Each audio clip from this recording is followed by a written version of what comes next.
All right, so what I'm going to talk about today is the rule of threes for preparedness.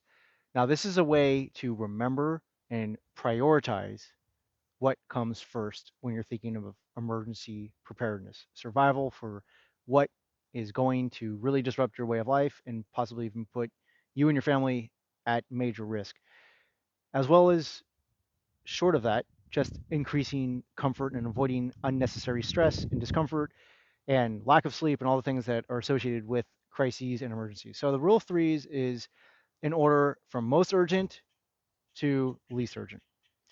And it goes like this. You have 3 seconds to make a decision. You have 3 minutes without air. You have 3 days without water, and then 3 weeks without food. Now, these are general guidelines. Don't get hung up on the fact that you might be able to go for longer than somebody else because you are used to not eating every day.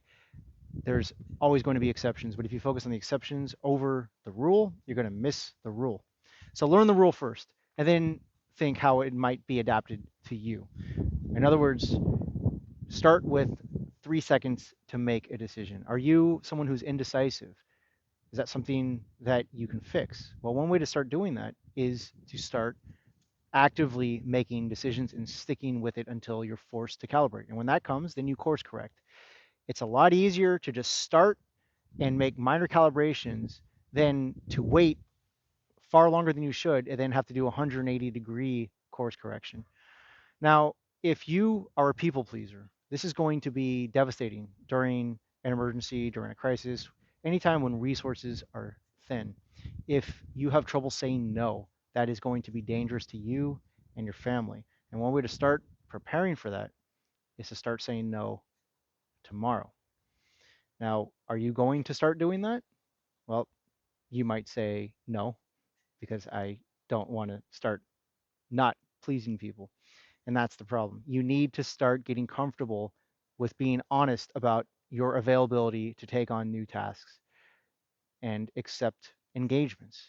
If someone invites you to something that you know you either really, really, really don't want to go to, or you really shouldn't spend the time on that because there's something that's far more pressing, get comfortable saying, I can't.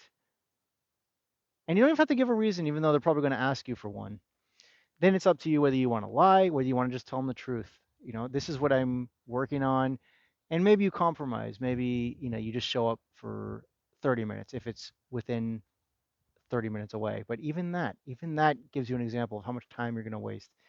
What we do constantly is take on tasks, take on engagements that we don't want to do. And this is a bad practice.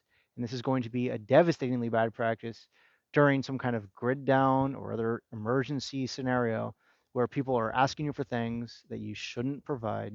They're asking you to do things that you really shouldn't take on. So you need to cultivate the skill if you don't already have it. And that's the 3 seconds to make a decision. Now, the rest of them you really can't work on too much, other than the fact that you can practice intermittent fasting. You can practice long term fasting, but start with something very small, like waking up and not eating breakfast. See if you go to lunch. And then after a few weeks or months of that, when you're ready to progress, then you go maybe until dinner. So one meal a day. And then after several months of that, once you've reached your new baseline, then maybe you go to, okay, one day a month, I'm not going to eat. And a few things will happen. You'll realize that you can function without eating breakfast, lunch, and dinner. You can function sometimes more clearly on an empty stomach. And here's why: we are wired to have our senses heightened when we are in a survival state. When we are hungry, we are more alert, more focused than after we've just had a huge meal, after we've just feasted. It's time to rest. And I don't understand why more people haven't discovered that during your working hours, when you go to lunch, you have a Subway footlong with a soda, you might be more energized initially, like on your way back to work in your car, but how much better is your focus for the next 3 hours than it was for the previous 3 hours leading into lunch? These are things you need to start realizing, because if you are used to eating at regular intervals, you're going to be at an immense disadvantage. First, you're going to go through your food stores much faster than you should. Secondly, you're not going to get access to the snacks, to the food that you're used to. And that's going to be a major shock to you.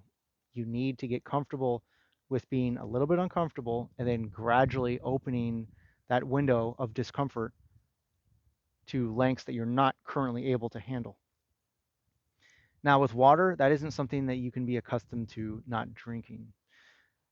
There's also some other things that you can do in terms of cold acclimation. Now, these are things that you shouldn't just jump right into, but some people would argue that you can go for 3 hours without shelter in a harsh environment. Now, most of us live in California, people that I'm speaking to, and many of us live in San Diego where the weather is basically spring or summer all year round. So it's not very good for cultivating hardiness. But what you can do is start to get used to cold showers. That's a very comfortable, at least uncomfortable at first, but a very safe way to get used to the fact that you can be outside in a cold climate without you immediately having to panic.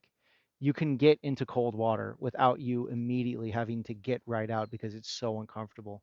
And that's going to accomplish many, many benefits. It's great for inflammation reduction. It's also great for saving money on water because when you take a cold shower, or if you start with a normal hot shower and then just turn it cold and stay in as long as you can, well, that's the reverse of what most people do because it's going to force you to get out of that shower quickly. Most people want to stay in that hot shower for 15, 20, 30 minutes and they're wasting their water, they're wasting their gas, and they're wasting their time. Now, these aren't things that you have to do every time.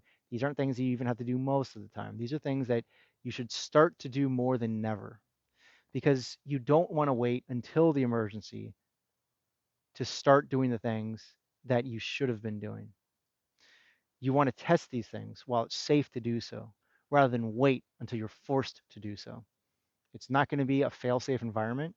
The consequences are going to be dire, not just to you, and you're not going to be able to get the resources of knowledge as well as the physical resources during an emergency when supplies were already thin and getting thinner by the day. You're also probably not going to have internet or cell phone access to look up answers to your questions. So this is the time to prepare, to soak up everything you can, because things are not going to get easier in almost any regard during some kind of catastrophe, emergency, grid down event, natural man-made disaster. So I hope these suggestions help you. And to recap, this was the rule of threes, and that is one more time 3 seconds to make a decision, 3 minutes without oxygen, 3 days without water, 3 weeks without food. And you might also add 3 hours without shelter in a harsh climate.